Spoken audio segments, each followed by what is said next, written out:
दोस्तों नमस्कार।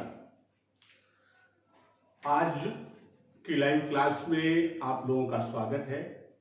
और आज की क्लास में जैसा कल मैंने कहा था कि जो सुबह आप लोगों को ऑनलाइन टेस्ट लिंक के माध्यम से विभिन्न ग्रुपों में दिया था और YouTube पे भी मैंने उस प्रश्न पत्र को वीडियो बना के डाला था, तो लगभग 200 की संख्या पार करते हुए लिंक के माध्यम से टेस्ट में अपीयर हुए थे और लगभग 275 लोग YouTube के माध्यम से टेस्ट में अपीयर हुए। तो आप लोगों का ये प्रयास जो है वो हमारे लिए एक्सेलरेशन का काम करता है, या यूं कह दें कि मेरे लिए एक मोटिवेशन का काम करता है। अर्थात आपके द्वारा जो भी रिस्पॉन्स मिलते हैं उन्हीं रिस्पॉन्स के आधार पर हम अपने को और तैयारी के क्रम में और अच्छे मैटर या और अधिक प्रयास करने के क्रम में लगाते हैं। तो ठीक है दोस्तों, सबका प्रयास सराहनीय रहा और आज मैं किसी प्रकार का कोई यहां से स्टेटमेंट नहीं दूंगा। सिर्फ मैंने जो कहा था कि आज की लाइव क्लास में मैं उन प्रश्न पत्रों का जो है व्याख्यात्मक उत्तर दूंगा। तो यहां उत्तर देने से पहले एक चीज आपको बता दें कि जो आप प्रिपरेशन करते हैं, आप तैयारी करते हैं, जब क्वेश्चन बैंक को आप सॉल्व करते हैं तो सामान्यतः जो मैंने देखा है कि मोर देन 60% लोग उसके सही आंसर को टिक करके और रट लेते हैं। तो ये तैयारी का सही रूप नहीं है। तो कैसे आप क्वेश्चन बैंक के आधार पर अपनी प्रिपरेशन करते हैं, शुरू के 1-2 प्रश्न में मैं वो रूप भी आपको दिखाता हूं। जैसे मेरे सामने जो प्रश्न है, क्योंकि क्वेश्चन बैंक वो सफल होता था, जितने लोग अपीयर होते थे वो क्वेश्चन का सीक्वेंस चेंज होता था, तो सफलिंग मोड पे मैंने डाला था कि वो हर बार सफल करके क्वेश्चन देता था। तो जो मैंने बनाया था उस क्रम में मैं आपको उत्तर दे रहा हूं। जैसे पहला प्रश्न मैंने रखा था, सीखने में प्रयास व भूल के सिद्धांत का प्रतिपादन किया। जो पहला प्रश्न मैंने दिया था वो क्या था? सीखने में भूल एवं प्रयास का प्रतिपादन किसने किया था, इस सिद्धांत को किसने प्रतिपादित किया था? तो इसमें 4 विकल्प दिए हैं। पहला कोहलर का दिया है, दूसरा पावलॉव। अब जैसे इसमें आपके विकल्प दिए गए हैं, पहला आपका विकल्प था कोहलर का, दूसरा विकल्प था पावलॉव का, तीसरा विकल्प था आपका थॉर्नडाइक का और चौथा गेस्टाल्ट का। तीसरा थॉर्नडाइक और चौथा विकल्प था गेस्टाल्ट। तो यहां इस प्रश्न का उत्तर ऑलमोस्ट सभी लोगों ने दिया होगा। प्रयास और भूल या भूल और प्रयास की जो बात हम करते हैं, तो ये सिद्धांत किसने दिया? इसका सही उत्तर आपका मिलता है थॉर्नडाइक ने दिया। अब यहां आपको इस समय यह करना है कि थॉर्नडाइक ने दिया, तो अब थॉर्नडाइक के इस सिद्धांत से संबंधित कुछ मुख्य बिंदुओं को आप वहीं पर अंकित कर दीजिए। एक अपनी रफ नोट्स में क्वेश्चन नंबर 1 उसके क्रम में आप उसको अंकित करते चलिए। तो उसमें जैसे आप थॉर्नडाइक में कहते हैं, तो एक तो इनका सिद्धांत प्रयास एवं त्रुटि, भूल एवं प्रयास, अलग अलग रूपों में भी इसको प्रयास एवं त्रुटि भी लिखते हैं। तो एक तो इनका ये था। उसके बाद ये देखिए कि इनके इस सिद्धांत को किन अन्य उपनामों से भी जानते हैं, यही उसका उल्लेख कर लीजिए। जैसे इनके सिद्धांत को संबंधवाद भी कहते हैं, इनके सिद्धांत को उद्दीपक अनुक्रिया सिद्धांत भी कहते हैं, अंग्रेजी में इसी को एसआर बॉन्ड थ्योरी भी कहते हैं और इसी को बॉन्ड थ्योरी के नाम से भी जानते हैं। तो एक तो ये हो गया कि इनका ये सिद्धांत जो थॉर्नडाइक ने दिया है वह किन किन उपनामों से आता है, किसी भी नाम से ये प्रश्न बन सकता है। तो यहां आपके कई प्रश्न तैयार होते हैं। उसके बाद फिर आप ये देखिए कि इनका प्रयोग किस पर हुआ, यह भी एक प्रश्न बनता है कि उन्होंने अपने इसी प्रश्न पत्र में मैंने कई में दिया है कि उनका प्रयोग किन पर किया गया। तो अब ये देखिए कि थॉर्नडाइक ने प्रयोग किस पर किया था, इनका मुख्य प्रयोग किस पर था, बिल्ली पर था।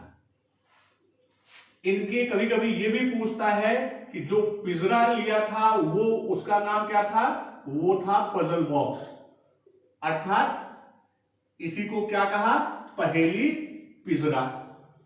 तो यानी एक प्रश्न आपका है, एक विकल्प है। प्रश्न था सीखने में प्रयास, त्रुटि या भूल और प्रयास का सिद्धांत किसने दिया, आपका उत्तर बनता था थॉर्नडाइक। लेकिन अब इसी प्रश्न में इसी विकल्प के साथ हमने जितने बिंदु लिखे इतने इसके प्रश्न बनते हैं, अर्थात एक विकल्प से आपको 7 से 8 प्रश्न मिला। फिर आप देखिए बाकी विकल्प नहीं है तो वो किससे संबंधित है। जैसे हम कोहलर की बात करते हैं तो कोहलर का सिद्धांत किससे संबंधित है, इन्होंने कौन सा सिद्धांत दिया था, सूझ या अंतर्दृष्टि की बात की थी। अब यहीं पे ये देखिए कि इनको किन अन्य नामों से, इसे समग्र सिद्धांत भी कहते हैं, गेस्टाल्ट सिद्धांत भी कहते हैं, पूर्णाकार भी कहते हैं, पूर्णाकृति भी कहते हैं, इसका उल्लेख कर दीजिए। कल ही अभी क्लास लिया था उसमें मैंने पूरे उपनाम के नाम दिए थे कि किन उपनामों से जानते हैं। फिर दूसरी चीज ये सूझ या अंतर्दृष्टि की जो बात करते हैं, इसमें एक प्रश्न पत्र में ही है, वो कैसे आता है, अचानक आता है। सूझ कैसे आएगा, अचानक आएगा, एकाएक आएगा। फिर ये देखिए कि ये सूझ जो उत्पन्न होता है वो कब होता है, किन परिस्थितियों में होता है, उसका भी प्रश्न आपके इसी प्रश्न पत्र में है। यानी हमने एक प्रश्न के ऊपर कम से कम 4 प्रश्न बना के आपको दिया, वो आपका क्रॉस चेक करना है। तो अब जैसे कि कोई भी परिस्थिति होती है वह उन परिस्थितियों के संपूर्ण को प्रत्यक्षीकृत, होल की बात करता है, संपूर्ण को प्रत्यक्षीकृत परसेप्टलाइज करते हुए वह उनके संबंधों को देखता है और उसका मूल्यांकन कर समझ उत्पन्न करता है, और वह अचानक उसके दिमाग में आता है जब संपूर्ण को देखेगा। और विभिन्न अंग, जैसे वनमानुष चिंपैंजी पे उन्होंने प्रयोग किया, चिंपैंजी के प्रयोग में जब वो बक्से, फिर कई बक्से, छड़ी एक अंदर एक बाहर, अंदर 2 जो जुड़ती है, तो वह संपूर्ण परिस्थिति को देखता है और फिर अचानक वो उठता है और अचानक उठकर वह केले को प्राप्त करता है। तो वो अचानक कैसे हुआ, प्रत्यक्षीकृत समझ पर, और किस आधार पर, संपूर्ण के आधार पर। तो यहां इसका इतना उल्लेख कर दीजिए। तो यह एक विकल्प आपको कम से कम 6 से 7 प्रश्न दिया। उसी तरह पावलोव की बात हम करते हैं तो पावलोव क्या कहता है, इसका सिद्धांत शास्त्रीय है, क्लासिकल थ्योरी कहा गया या क्लासिकल कंडीशनिंग कहा गया, शास्त्रीय अनुबंधन कहा गया। इन्होंने प्रयोग किस पर किया, किन नामों से संबद्ध प्रतिक्रिया, संबंध, प्रत्यावर्तन आदि विभिन्न उपनामों से जानते हैं। किस पर इन्होंने प्रयोग किया, कुत्ते पर किया। फिर यहां कुत्ते पर जो प्रयोग किया, इनके प्रयोग का मुख्य निहितार्थ क्या निकला, इन्होंने 2 चीजों की बात की, एक उद्दीपक और दूसरी अनुक्रिया, रिस्पॉन्स, स्टिमुलस और रिस्पॉन्स। इसमें इन्होंने 2 की बात की, इसमें 2 की बात की।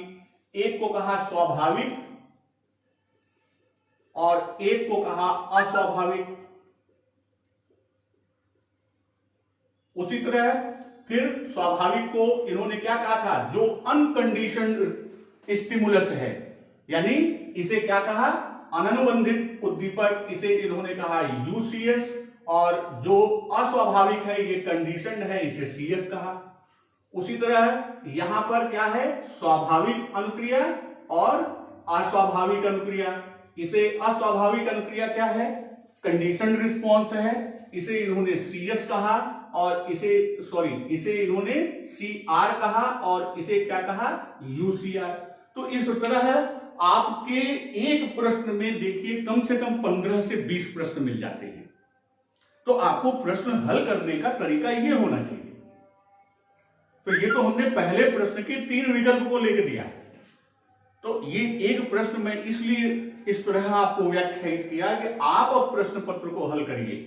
तो एक रफ अपनी नोट्स बना लीजिए और उस नोट्स में आप सिर्फ क्वेश्चन बैंक को हल कीजिए, क्वेश्चन लिखिए और फिर उसके खंडों के आधार पर तो वो नोट्स आपकी एग्जाम टाइम रिवीजन का इससे बेहतर कोई दूसरा विकल्प ही नहीं बनेगा। चलिए आगे दूसरे प्रश्न पर हम आते हैं। प्रश्न संख्या 2।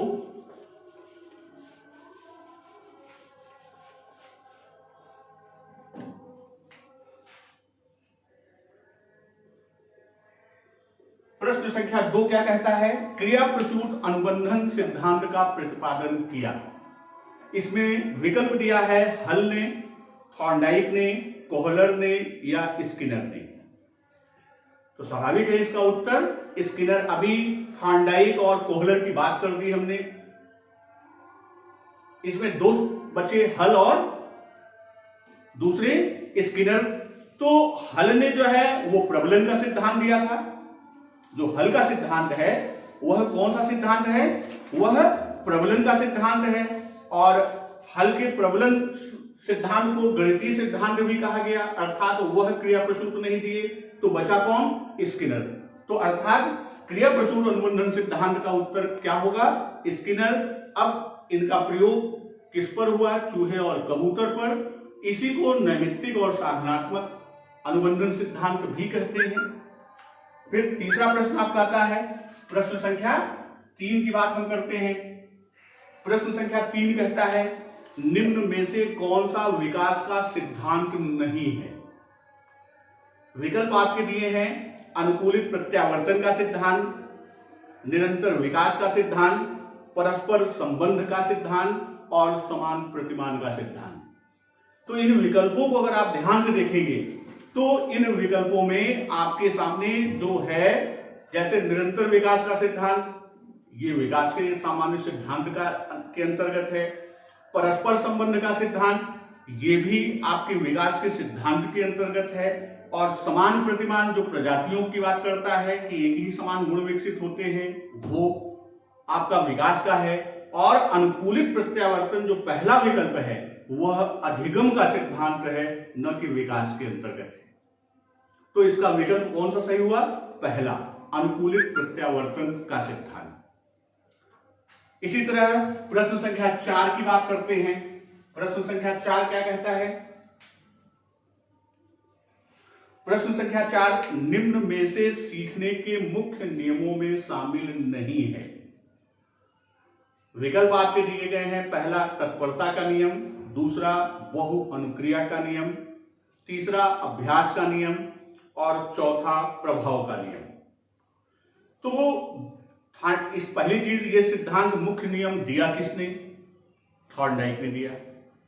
तो थॉर्नडाइक ने जो अधिगम के नियम दिए उसमें 2 तरह के नियम दिए थे। एक मुख्य नियम प्राइमरी लॉ की बात की थी और दूसरा सेकेंडरी अर्थात गौण या सहायक नियम की बात की थी। मुख्य में 3 की बात की थी। 3 कौन थे? वो था तत्परता, प्रभाव और अभ्यास। तो इसमें जो चौथा विकल्प यानी इस प्रश्न में दूसरा विकल्प दिया गया है बहु अनुक्रिया का नियम, तो ये गौण नियम के अंतर्गत है। बहु अनुक्रिया, तो अब यहीं पे हम चर्चा कर लें कि बहु अनुक्रिया के अलावा 4 गौण नियम और कौन से हैं। तो वो 4 नियम कौन से हैं? मनोवृत्ति का नियम, आंशिक नियम, सादृश्यता, आंशिक का मतलब आंशिक क्रिया का नियम, सादृश्यता का नियम और साहचर्यात्मक रूपांतरण का नियम। और एक ये दिया है बहु अनुक्रिया। ये 5 हमारे गौण नियम हैं। प्रश्न संख्या 5 की बात हम करते हैं। प्रश्न संख्या 5वां। तो 5वां प्रश्न क्या कहता है? 5वां प्रश्न कहता है कि निम्न में से कौन सा युग्म सही नहीं है? तो इसमें जो विकल्प है सीखने का उद्दीपक अनुक्रिया सिद्धांत थॉर्नडाइक, तो थॉर्नडाइक का है, यह विकल्प सही है। सीखने का क्रिया प्रसूत अनुबंधन स्किनर, ये भी विकल्प जोड़ा सही है। सीखने का क्लासिकल सिद्धांत किसका है? पावलोव का दिया हुआ है, ये भी विकल्प सही है। इट मीन्स चौथा जो दिया है सीखने का समग्र सिद्धांत, इसमें दिया है हल, ये गलत है। क्यों? क्योंकि सीखने का समग्र सिद्धांत जो है वह किसका उपनाम है? अभी पहले प्रश्न में किया था, अंतर्दृष्टि या सूझ का। तो यह सिद्धांत किसने दिया? कोहलर ने दिया। और यहां दिया गया है विकल्प हल, तो हल ने कौन सा सिद्धांत दिया? हल ने प्रबलन का सिद्धांत दिया। और इनके इस सिद्धांत को बहुत कई उपनामों से, जैसे परिकल्पित निगमन का सिद्धांत भी कहते हैं हल के प्रबलन को। इसे गणितीय सिद्धांत, आवश्यकता अवकलन की बात करते हैं, या उद्देश्य प्रवणता। तो हल को हमने आपके यहां नहीं पढ़ाया क्योंकि आपके डीएलएड के कोर्स में नहीं है। तो इस प्रश्न में विकल्प था, इसलिए इसका मैंने थोड़ा सा विस्तार कर दिया। तो प्रश्न संख्या 6 पर आते हैं, यानी इसका उत्तर कौन सा हुआ? सीखने का समग्र सिद्धांत, इसका विकल्प ये सही है, अर्थात यह जोड़ा गलत है। प्रश्न संख्या 6 पर आप आइए, इसमें है विद्रोह की भावना। तो विद्रोह की भावना, इस पर चर्चा की आवश्यकता नहीं। विद्रोह की स्थिति कब होती है? किशोरावस्था में। तो इसका विकल्प कौन सा सही है? किशोरावस्था। प्रश्न संख्या 7 की बात करें, प्रश्न संख्या 7 जो कहता है, सातवां प्रश्न ये कहता है कि विकास की किस अवस्था को गैंगेज कहा गया? तो गैंगेज बाल्यावस्था को कहा गया। तो यहां आपका विकल्प दूसरा सही है, बाल्यावस्था। इसी तरह प्रश्न संख्या 8 में आप आइए, मानव वृद्धि एवं विकास प्रभावित होता है। प्रश्न संख्या 8 ये कहता है कि मानव वृद्धि एवं विकास की बात कर रहा है कि ये प्रभावित होता है। यहां विकल्प दिया है वंशानुक्रम से, वातावरण से, एक व दो दोनों से, और इनमें से कोई नहीं। तो आप जानते हैं कि विकास और वृद्धि में वंशानुक्रम और वातावरण दोनों आधार हैं, अर्थात इन दोनों का विशेष प्रभाव होता है। अर्थात इसका विकल्प क्या होगा? यह किस रूप में आते हैं? यह गुणित रूप में आते हैं। गुणित का मतलब इनके बिना आपस में अंतरक्रिया किए विकास संभव नहीं है। तो इसका मतलब इसमें तीसरा विकल्प सही है, 1 और 2 दोनों से। फिर हम बात करते हैं प्रश्न संख्या 9, निम्नलिखित में से किस अवस्था में शिशु आत्म केंद्रित होता है? विकल्प है शैशवकाल, पूर्व बाल्यावस्था, किशोरावस्था और प्रौढ़ावस्था। तो जो आत्म केंद्रित स्थिति है वह पूर्व बाल्यावस्था। अगर यहीं पर यह प्रश्न का विकल्प हम बदल दें, लिख दें शैशवावस्था, बाल्यावस्था, किशोरावस्था और प्रौढ़ावस्था, तो इसका उत्तर हो जाएगा शैशवावस्था। लेकिन यहां विकल्प हमने परिवर्तित किया, एक को कहा शैशवकाल और दूसरे को कहा पूर्व बाल्यावस्था। तो अगर आपको याद हो, प्रश्न संख्या 9 की जो बात हम कर रहे हैं, 9वें प्रश्न में हरलॉक ने शैशवावस्था को विभाजित किया था, जिसमें उन्होंने 3 खंड बताए थे। एक को कहा था जन्म से 2 सप्ताह और दूसरे को 2 सप्ताह से 2 वर्ष और तीसरे को कहा था 2 वर्ष से लेकर 6 वर्ष। तो इसे उन्होंने कहा था शिशु, इन्फेंट पीरियड, ये कहा था बालपन और इसे कहा था पूर्व बाल्यावस्था। तो ये आत्म केंद्रित अवस्था आपकी जो है वो इस अवस्था की है, इसलिए इसका विकल्प होगा पूर्व बाल्यावस्था। प्रश्न संख्या 10 की बात करते हैं।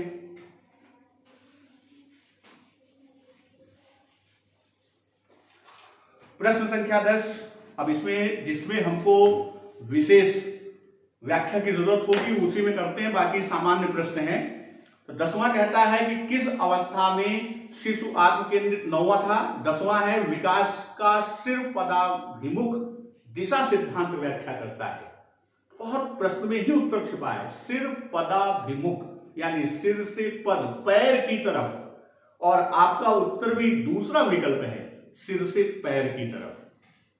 फिर प्रश्न संख्या 11, 11वें प्रश्न में पियाजे मुख्य रूप से किसके अध्ययन के लिए जाने जाते हैं? पियाजे मुख्य रूप से, तो पियाजे का जो मुख्य सिद्धांत है जिसके लिए वो फेमस है वह है संज्ञानात्मक विकास का सिद्धांत, कॉग्निटिव डेवलपमेंट थ्योरी। तो इसका विकल्प है तीसरा, संज्ञानात्मक विकास का सिद्धांत। प्रश्न संख्या 12 कहता है कि सीखने के संबद्ध प्रतिक्रिया सिद्धांत में पावलोव ने प्रयोग किया, पहले में ही मैंने चर्चा कर दिया था, कुत्ते पर। सूझ द्वारा, प्रश्न संख्या 13, सूझ द्वारा सीखने का सिद्धांत प्रतिपादित किया।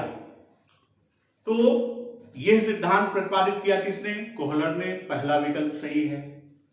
प्रश्न संख्या 14, विकास की किस अवस्था में बुद्धि का अधिकतम विकास होता है?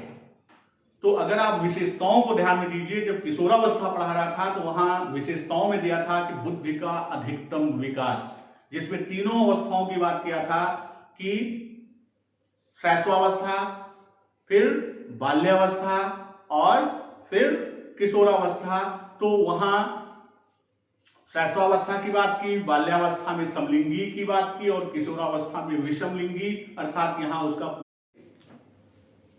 ये बात किया था काम प्रवृत्ति में। और जब बुद्धि की बात हमने की थी उसी के बाद, तो उसमें आपको दिखाया था कि प्रत्यय निर्माण से लेके चिंतन तक विभिन्न 5 बिंदुओं का जो उल्लेख किया था वो उसके बुद्धि के अधिकतम विकास की बात करता है। तो यहां हमने 2 विकल्प आपको दोनों पे चर्चा, यौन की भी बात कर दी और उसकी भी। प्रश्न संख्या 15 आपका कहता है कि अंतर्दृष्टि द्वारा सीखने में कोहलर ने किसके ऊपर प्रयोग किया? तो उन्होंने चिंपैंजी या बनमानुस पर किया। तो आपका चौथा विकल्प सही है। 16वां प्रश्न, अधिगम में किसने प्रभाव का नियम दिया? तो प्रभाव का नियम मुख्य नियम का है और अधिगम का नियम किसने दिया? थॉर्नडाइक। तो आपका दूसरा विकल्प सही है, थॉर्नडाइक। प्रश्न संख्या 17, पूर्व प्रत्यात्मक काल, प्री कॉन्सेप्चुअल स्टेज की अवस्था है। तो 17वें में जितने विकल्प हैं, जन्म से 2 वर्ष संवेदी प्रेरक अवस्था है, 2 से 4 वर्ष पूर्व प्रत्यात्मक और 4 से 7 वर्ष आंत प्रज्ञ, और ये दोनों मिलके पूर्व संक्रियात्मक अवस्था बनते हैं, और 7 से 11 वर्ष मूल संक्रियावस्था। तो आपका उत्तर कौन सा होगा? पूर्व प्रत्यात्मक 2 वर्ष से लेकर 4 वर्ष की अवस्था, दूसरा विकल्प। प्रश्न संख्या 18, घनिष्ठ मित्रता किस अवस्था की विशेषता है? तो यह विशेषता किशोरावस्था की है। प्रश्न संख्या 19वां प्रश्न क्या कहता है?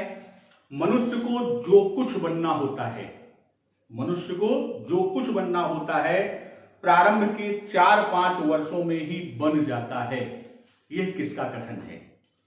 तो शैशवावस्था की अगर आप क्लास को ध्यान दीजिए तो वहां 4-5 मनोवैज्ञानिकों के कथन को बताया था। तो यह कथन है सिगमंड फ्रायड का। न्यूमैन है, न्यूमैन ने भी दिया था कि 5 वर्ष तक की अवस्था शरीर और मस्तिष्क के लिए बड़ी ग्रहणशील होती है, उनका कथन ये था। एडलर, उन्होंने कहा था शैशवावस्था द्वारा जीवन का पूरा क्रम निश्चित होता है। और क्रो एंड क्रो ने कहा था, उन्होंने कि क्रो एंड क्रो ने 20वीं शताब्दी को बालक की शताब्दी के रूप में व्यक्त किया था। तो ये सारे कथन हैं, सब शैशवावस्था से संबंधित हैं। फिर प्रश्न संख्या 20 पर आते हैं। 20वां प्रश्न क्या कहता है कि बाल्यावस्था को किस उपनाम से जाना जाता है? तो इसमें प्रारंभिक विद्यालय की आयु, चुस्ती की आयु, गंदी आयु और उपर्युक्त सभी। तो यह उपर्युक्त सभी विकल्प आपका सही होगा। उपर्युक्त सभी विकल्प आपका क्या होगा? सही होगा। क्यों? क्योंकि यह सब बाल्यावस्था की क्या है? उपनाम है। और इसी के साथ ऊपर एक प्रश्न दिया गया था, गैंग एज किसे कहा गया? समूह आयु, वो भी बाल्यावस्था का उपनाम है। फिर अगला प्रश्न 21वां, किशोरावस्था को गंभीर उथल पुथल की अवस्था कहा है। तो यह अवस्था क्लियर है, यह स्टेनले हॉल ने कहा था। इस पर मैंने पूरा डायग्रामिक आपको समझाया था। प्रश्न संख्या 22, सीखने के किस सिद्धांत के अंतर्गत व्यक्ति संपूर्ण परिस्थिति के प्रत्यक्षीकरण के आधार पर सीखता है? अभी मैंने जब कोहलर की बात की थी तो वहां पे इसकी व्याख्या किया था कि वह परिस्थिति का क्या करता है, संपूर्ण यानी समग्र की प्रत्यक्षीकरण करता है और उसके आधार पर उनके अवयवों, खंडों, अंशों का संबंध देखकर अचानक एकाएक उस पर कोई विचार उत्पन्न होता है या सूझ उत्पन्न होती है। तो स्वाभाविक है कि इस प्रश्न का उत्तर कि संपूर्ण परिस्थिति के प्रत्यक्षीकरण के आधार पर, तो इसका चौथा विकल्प अंतर्दृष्टि या सूझ का सिद्धांत। 23वां प्रश्न, विकास कभी न समाप्त होने वाली प्रक्रिया है, यह विचार किससे संबंधित है? तो कभी न समाप्त होने वाली का मतलब है कि इसका दूसरा विकल्प निरंतरता का सिद्धांत। बाकी का भी आप लोग अपनी तरफ से उसकी व्याख्या करिएगा, एक बार मैं कर चुका अभी। प्रश्न संख्या 24, किशोरावस्था की प्रमुख विशेषता नहीं है, तो इसमें विकल्प है संवेगों का आधिक्य, संचय की प्रवृत्ति, कल्पना की बहुलता और मानसिक विकास। तो संचय की प्रवृत्ति यानी दूसरा विकल्प इसका उत्तर बनेगा, और संचय की प्रवृत्ति किशोरावस्था के बजाय बाल्यावस्था की विशेषता है, और यह आयु क्रम जो होता है वह 6 से 9 वर्ष को प्रदर्शित करता है। प्रश्न संख्या 25, शिशु क्रोध एवं प्रेम पूर्ण व्यवहार में विभेद प्रारंभ कर देता है, शैशवावस्था में, बाल्यावस्था में, किशोरावस्था में या प्रौढ़ावस्था में? तो यह आपका शैशवावस्था में होता है। सुखदायक प्रभाव से संबंध पक्के होते हैं और दुखदायक प्रभाव से कमजोर होते हैं, यह कौन सा नियम है? तो स्वाभाविक है कि जैसा प्रभाव होगा वैसे संबंध बनेंगे। सुखदायक होगा तो मजबूत होंगे, दुखदायक होगा तो कमजोर, और यह आपका तीसरा विकल्प अर्थात प्रभाव के नियम से संबंधित है। प्रश्न संख्या 27, कोहलर ने अपना अधिगम संबंधी प्रयोग किस पर किया? अल्बर्ट नाम बंदर पर, अल्बर्ट नाम चिंपैंजी पर, सुल्तान नाम बिल्ली पर या सुल्तान नामक चिंपैंजी पर? तो कोहलर का प्रयोग चूंकि चिंपैंजी पर है तो पहला विकल्प यानी बंदर और बिल्ली ये हट गए, आपके अल्बर्ट और सुल्तान दो विकल्प बचे। तो अल्बर्ट जो है वह अगर आपको याद हो तो वाटसन और उनकी पत्नी रेनर ने अल्बर्ट पर प्रयोग करके उन्होंने किसी के सिद्धांत का समर्थन किया था। अब मैं नाम नहीं बताऊंगा किस सिद्धांत, वो आप देखिए यहाँ क्लास अगर आप ध्यान देंगे तो वहां मैंने बहुत डिटेल किया था वाटसन और रेनर, तो पुनः देखिए कि वो किस सिद्धांत का समर्थन किए थे। और यहाँ तो स्वाभाविक है कि अल्बर्ट शिशु था, बालक था, और आपका विकल्प चौथा निकलेगा कि सुल्तान नामक चिंपैंजी पर। प्रश्न संख्या 28, प्रश्न संख्या 28 कहता है कि क्लासिकी अनुबंधन के प्रवर्तक हैं, तो पहले प्रश्न में ही मैंने इसका उल्लेख कर दिया, पावलोव। अंतर्दृष्टि कैसे होती है इसका भी ऊपर उल्लेख हो चुका है, इसीलिए मैंने 2-3 प्रश्नों का विश्लेषण किया, उसी पर सारे प्रश्न हैं। तो अंतर्दृष्टि कैसे आती है? अचानक आती है, एकाएक आती है, सडनली, ऑल ऑफ सडन वो सूझ उत्पन्न होती है। फिर अंतिम प्रश्न सबसे आनंद वाला प्रश्न है, TLM का संबंध है, टीचिंग लर्निंग मटेरियल का संबंध है। संवेदी प्रेरक अवस्था, पूर्व संक्रियावस्था, मूर्त संक्रियावस्था या औपचारिक संक्रियावस्था। जीन प्याजे की संज्ञानात्मक सिद्धांत से TLM को जोड़ा गया, इसको थोड़ा सा मैंने पेडागॉजी से जोड़ के रखा। तो TLM में आप करते क्या हैं, बच्चों को कुछ ना कुछ दिखाते हैं, उसके आधार पर समझाते हैं, अर्थात उन्हें ऑब्जेक्ट, कोई कॉन्क्रीट ऑब्जेक्ट देते हैं। तो इसका मतलब है कि यह कौन सी अवस्था हुई? तीसरी मूर्त संक्रिया अवस्था इसका उत्तर होगा। दोस्तों इस तरह मैंने आज के आपके टेस्ट के 30 प्रश्न को हल करा दिया है। और कोशिश करिए कि प्रश्न को हल करने का जो प्रारंभ में मैंने तरीका बताया उस तरीके से आप उसको हल करिए। आज के लिए इतना ही, फिर नेक्स्ट डे किसी नए टॉपिक के साथ आपके साथ मिलता हूं। धन्यवाद।